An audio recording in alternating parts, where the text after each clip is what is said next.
अस्सलाम वालेकुम नाज़रीन, आप हमारा यूट्यूब चैनल देख रहे हैं। उम्मीद करते हैं कि हमेशा की तरह आप सब ठीक होंगे।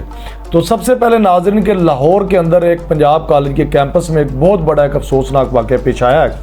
तो इस रिलेटेड बहुत सारे टिकटॉकरों ने और टीवी एंकरों ने अपने अपने यूट्यूब के पर्सनल चैनल्स पे मुख्तलिफ एंगल से बताने की कोशिश की कि वाक़या कहाँ से स्टार्ट हुआ और किस तरह हुआ और किस तरह पूरे पाकिस्तान में एक वीडियो वायरल हुई और एहतजाज की सूरत में पूरे पाकिस्तान में फैल गया। तो नाज़रीन, मैं इतना डीपली तो जाके नहीं बताऊंगा, मैं मेन इशू पे आके आपको बताऊंगा, मेन टॉपिक पे किस तरह मामला पूरे पाकिस्तान में वीडियो क्यों वायरल हुई और किस तरह एहतजाज हुआ। तो लिहाजा नाज़रीन, मैं आपको सबसे पहले ये चीज़ आपको एक वाज़ह कर दूं कि ये 2 या 3 दिन या 4 दिन पुराना वाक़या नहीं है। ये इस वाक़या को राउंड बाउंड कोई 8 से 10 से 12 दिन हो चुके हैं। तो नाज़रीन, वाक़या यहाँ से स्टार्ट होता है कि जब 8 से 10 दिन गुजर चुके होते हैं तो एक स्टूडेंट जिस क्लास की वो बच्ची थी, उसी क्लास की जो टीचर थी वो अपने एक क्लास से पूछती है कि वो बच्ची को क्या हो गया, 10-12 दिन हो गए वो नहीं आ रही। तो उसकी जो करीबी उसकी एक दोस्त होती है वो राब्ता करती है अपने उस दोस्त के घर के वालदैन से। तो उनके वालदैन बताते हैं कि जनाब इस तरह रो के बताते हैं, बकौल उस लड़की के रो के बताते हैं कि इस तरह उनके साथ ज़्यादती हुई। तो हम एक इज़्ज़तदार घराने से तल्लक रखते हैं, तो हमने इस चीज़ को मेंशन नहीं किया, तो हम चुप करके घर में बैठ गए और वो इस टाइम कोमे में है। तो वो लड़की आके बताती है अपने क्लास फेलो को, और क्लास फेलो को बताने के बाद जितनी भी अपनी उनकी क्लास होती है पूरी क्लास को बताती है। तो वो पूरी क्लास से काम स्टार्ट होता है, तो वो पूरी जो कैंपस होता है फैल जाता है।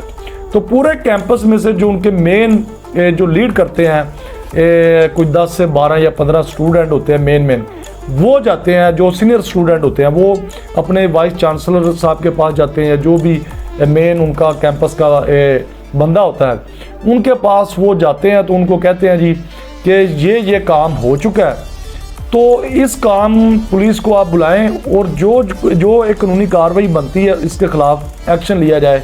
चाहे इंतज़ामिया के ख़िलाफ़ अगर कार्रवाई होगी तो आप इंतज़ामिया के ख़िलाफ़ कार्रवाई करें। नाज़रीन, वो क्या करते हैं, वो करते हैं जी आप अपनी क्लासों में जाएं और पढ़ें, आप अपनी जो तलीम है उसको अहमियत दें, अपनी पढ़ाई को अहमियत दें, आप इन कामों में ना पढ़ें। तो नाज़रीन, उनको वक्ती तौर पे बहुत गुस्सा आता है कि भाई ये कितना बड़ा एक इशू हो चुका है, कितना बड़ा एक मामला हो गया है। और वो वहाँ पे हुआ है पंजाब कॉलेज के कैंपस में जहाँ पे वुमेन लड़कियाँ पढ़ती हैं, और वो कहते हैं भी कोई मसले वाली बात ही नहीं है, भी आप जाएँ अपनी पढ़ाई को अहमियत दें। तो उनको डेफिनेटली वक्ती तौर पे बहुत गुस्सा आया, और उन्होंने वापस आके जब ये बात बताई कि जनाब वो तो ये कह रहे हैं, तो उन्होंने जनाब एहतजाज की सूरत में सिर्फ कॉलेज के अंदर उन्होंने एक धरना दिया कि जनाब बताएं, आप इंतज़ामिया के ख़िलाफ़ कार्रवाई होती है, जो भी इस चीज़ का इस वाक़या का ज़िम्मेदार है उनके ख़िलाफ़ कार्रवाई करें, नहीं तो ये काम बहुत ख़राब होगा।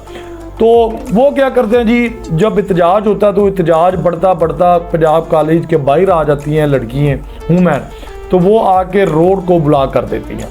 तो जब रोड को ब्लॉक कर दिया जाता है तो इस हुकूमत का काम देखें, क्योंकि ये मैं आपको एक चीज़ वाज़ह करता चलूँ कि ये जो मियाँ आमर साहब हैं इस कॉलेज के और दुनिया न्यूज़ के जो मालिक हैं, इनका एक दुनिया न्यूज़ चैनल भी है।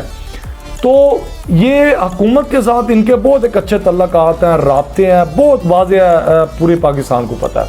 राना सनाउल्लाह साहब के साथ, मरीम नवाज़ साहब के साथ, और मरीम नवाज़ साहबा के साथ, और नवाज़ शरीफ के साथ। तो इन्होंने उस मामले को छुपाने के लिए आवाज़ को दबाने की कोशिश की, ना कि मतलब ही आते और बड़े अच्छे तरीके से, ये मैं आपको बाद में बताऊंगा। तो इन्होंने क्या किया जी, हुकूमत ने और मियाँ आमर साहब ने और इनकी इंतज़ामिया ने, कि जी पंजाब पुलिस को बुलाया जाता है, और पंजाब पुलिस आते ही जनाब कोई बंदा पूछता है कि जी जनाब आप बताएं आपका क्या मुतालबा है, आप कार्रवाई करते। इन्होंने ये काम नहीं किया। इन्होंने, क्योंकि ये काफ़ी अरसे से जिस तरह पीटीआई के ख़िलाफ़ ये क्रैकडाउन इन्होंने स्टार्ट किया हुआ है और कोई पूछने वाला नहीं है, वो इक़्तिदार के नशे में आके इक़्तिदार के नशे में धुत होकर पुलिस बुलवाई, और जनाब आते ही जो स्टूडेंट लड़कियाँ थी लड़के थे उनके ऊपर जनाब लाठी चार्ज की गई और शैलिंग की गई, और उनके ऊपर जनाब सोटियाँ मारी गई और पथराव किया गया।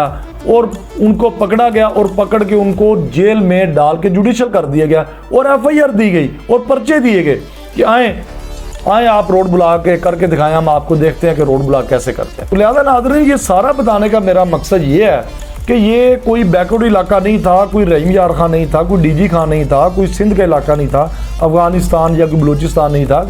ये मेन पंजाब था और पंजाब में मेन लाहौर था और लाहौर के अंदर लड़कियों के साथ इस तरह हुआ, उनको मारा गया, उनको बगैर कोई बात पूछते नहीं जी, आते जनाब लाठी चार्ज, शैलिंग जनाब, पथराव और पकड़ा गया और पर्चे दिए गए और जेल में डाल दिया गया। तो जब इस तरह का काम होना था तो डेफिनेटली वीडियोस तो वायरल होनी थी।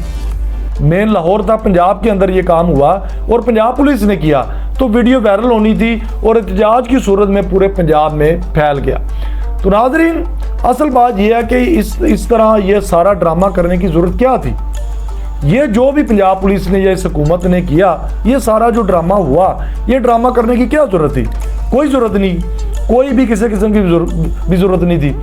सिंपली जब वो आए थे, कुछ लड़कियां आई हैं उनके पास, वाइस चांसलर साहबा के पास, तो वो बड़े आराम से उसको अच्छे तरीके से भी तो हैंडल किया जा सकता था। आते उनका जायज़ मुतालबा था, कोई इनलीगल मुतालबा नहीं था, जायज़ मुतालबा था, लीगल मुतालबा था कि हाँ वो पुलिस को बुलाते और कहते कि जी आएँ, आप कॉलेज के अंदर एंट्री उनकी करवाते और उनको DIG ऑपरेशन जो फैसल साहब है उनको बुला लेते, वो अच्छे बोर्ड एक काबिल अफसर है, उनको बुला लेते, वो आते, उनको कहते कि आएँ जी आप अंदर आएँ और आके आप जो ये इशू हुआ है, जो मामला ये पैदा हुआ है, तो आप आए, इन्वेस्टिगेशन करें और इन्वेस्टिगेशन करने के बाद जो इनका जो मुलज़म है, जो भी मुलज़म बनता है, उनको पकड़े, अरेस्ट किया जाए और उनके खिलाफ कार्रवाई करें।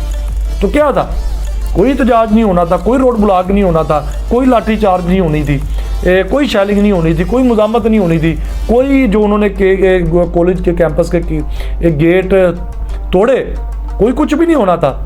तो मसला तो सिर्फ इतना सा था। तो इन्होंने मतलब एक छोटे से इशू को मतलब भी बना के कहाँ पे इस हुकूमत ने, इस नलायक हुकूमत ने एक छोटे से इशू को बना के कहाँ पे खड़ा कर दिया। तो पूरे एक वीडियो वायरल हुई, पूरे पाकिस्तान में ये फैल गया एहतजाज। तो और भी बहुत से कॉलेज हैं, यूनिवर्सिटी हैं, उन्होंने भी हड़ताल कर दिया, वो भी रोडों के ऊपर आ गए।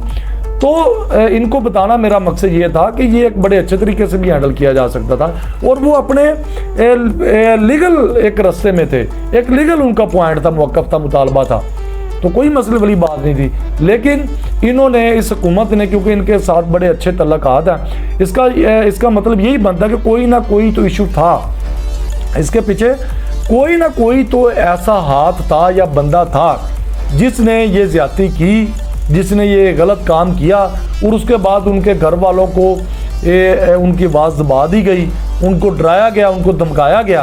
और जब क्लास में पता चलता है तो उन्होंने भी आवाज़ को उठाना शुरू किया, आवाज़ बुलंद करनी शुरू की, तो उनकी भी आवाज़ को दबाने की कोशिश की। अगर इन्होंने कोई वाइस चांसलर साहबा ने यह बताया, जो मौक़िफ़ कॉलेज की तरफ से आया है कि जी एक कोई गार्ड था, उनके ऊपर ये डालने की कोशिश की। तो अगर गार्ड था तो इतनी आपको आवाज़ दबाने की क्या ज़रूरत थी? आप बुलाते हैं DIG ऑपरेशन साहब जो लाहौर है, उनको बुलाते, आप कहते जी ठीक है जी कार्रवाई करें। या जो मियाँ अमर साहब है वो आते, जो कॉलेज के ओनर हैं वो आते, वो कहते जी आपकी बच्ची है तो मेरी बच्ची है, तो जो इसके खिलाफ जिसने भी किया मैं उसको पर नहीं मारने दूंगा, तो मैं उसके खिलाफ कार्रवाई करवाऊंगा। सिंपली मामला वहीं पे ख़त्म हो जाना था। लेकिन ये इमरान खान साहब ने बड़ी वाज़ेह बात की थी कि ये पढ़े लिखे नहीं है, ये अनपढ़ है और पढ़ने लिखने की ये कोशिश भी नहीं करते। तो उसके बाद नाज़रीन, इनका कोई पंजाब पुलिस का DSP साहब है, वो वहाँ पे आए, वो वीडियो है, ऑन द रिकॉर्ड वीडियो, आप वहाँ से उठा के देख लीजिएगा। वो वो वीडियो वो भी बहुत वायरल हो रही है टिकटॉक पे। तो वो क्या कहते हैं जी, ऊपर से आप देखें कि भी डेफिनेटली जब आप आगे कोई इस तरह के बयान देंगे तो जो तुलबा होंगे या कोई भी होगा, मैं होगा या आप होंगे, तो उल्टा बंदे का दिमाग ही ख़राब होगा कि वो कह रहे हैं जी आवाज़ दबाने की कोशिश की जा रही है। किस तरह की गई कि जी जाए एक DSP साहब वो ऑन द रिकॉर्ड, मतलब वो माइक पकड़ के कह रहे हैं स्टूडेंट को कि इस टाइम यहाँ पे बड़ा रश हो चुका है और आप अपनी अपनी क्लासों में चले जाएँ, एक कोई और इस तरह का रेप ना हो जाए, कोई और ज़्यादती ना हो जाए। तो नाज़रीन मैं तो ये कहूँगा कि आप अपने आप को वहाँ पे रख के सोचें, मैं रखूँ कि मुझे आप कोई DSP या कोई SP रैंक का आप ओहदा दें और मैं वहाँ पे खड़ा हूँ और इस तरह का वाक़या पेश हो चुका हो और उसके बाद मैं वहाँ पे खड़ा हूँ, तो मेरे ख्याल में अगर मैं इस तरह का बयान दूंगा तो ये एक बड़ी नाइंसाफ़ी है। तो वहाँ पे अगर पुलिस इतनी खड़ी हो, नफरी साथ हो, और मैं देखता हूँ कि कोई चिड़ी कैसे पर मारती है, तो वो देखें कि एक पुलिस वहाँ पे खड़ी है, नफरी वहाँ पे खड़ी है और DSP साहब उनको लीड कर रहे हैं और वो इनको उल्टा धमका रहे हैं कि आप क्लासों में चले जाएं, इस तरह का कोई और ना वाक़या पेश आ जाए। तो ये इनके हालात हैं इस हुकूमत के, इस जाली हुकूमत के। डेफिनेटली उनको के पीछे से आर्डर थे, उनको जिद्दत दिलेरी थी, उनको बिल्कुल खुद मुख्तारी थी कि आप जो जाके वहाँ पे मर्जी करें, कोई किसी किस्म का उनको डर नहीं था पुलिस को कि जनाब हम लाठी चार्ज कर रहे हैं। या इस तरह का बयान देने से पहले हम सोचें कि इसका जो माइनस नेगेटिव है वो क्या हो सकता हमारे साथ। तो उन्होंने कोई इस तरह का मामला नहीं, वो बिल्कुल बेतड़क होके उन्होंने अपने वहाँ पे बयान भी दिए और लाठी चार्ज भी किए और FIR भी दी गई और पर्चे भी दिए गए, लातादाद पर्चे दिए गए। लिहाजा नाज़रीन अगर इसी तरह हुकूमत करती रही, मामला इशू बनते रहे, तो कोई इस तरह का पाकिस्तान में कोई इसी तरह का कोई एक इशू बनेगा छोटे से छोटा, तो उसको इसी तरह इक़्तिदार के नशे में धुत होकर ये लाठी चार्ज करेंगे भी आम रूटीन में कि ये हम लाठी चार्ज करके शैलिंग करके और पर्चे दे के हम हैंडल कर लेंगे, कवर कर लेंगे। तो इसी तरह का कोई मामला होगा और ये कवर करने की कोशिश करेंगे और वो पूरे पाकिस्तान में फैल जाएगा और पाकिस्तान जाम होगा और इनका तख्ता उल्टा दिया जाएगा। तो यही इनका जो एंड है, अगर इसी तरह ये इक़्तिदार के नशे में धुत होकर काम करते रहे तो एंड इनका यही होगा। तो नाज़रीन आज के लिए इतना ही था, इसी के साथ मुझे इजाज़त दें। नेक्स्ट एक अच्छे व्लॉग के साथ हम मिलेंगे आपको। अल्लाह हाफ़िज़।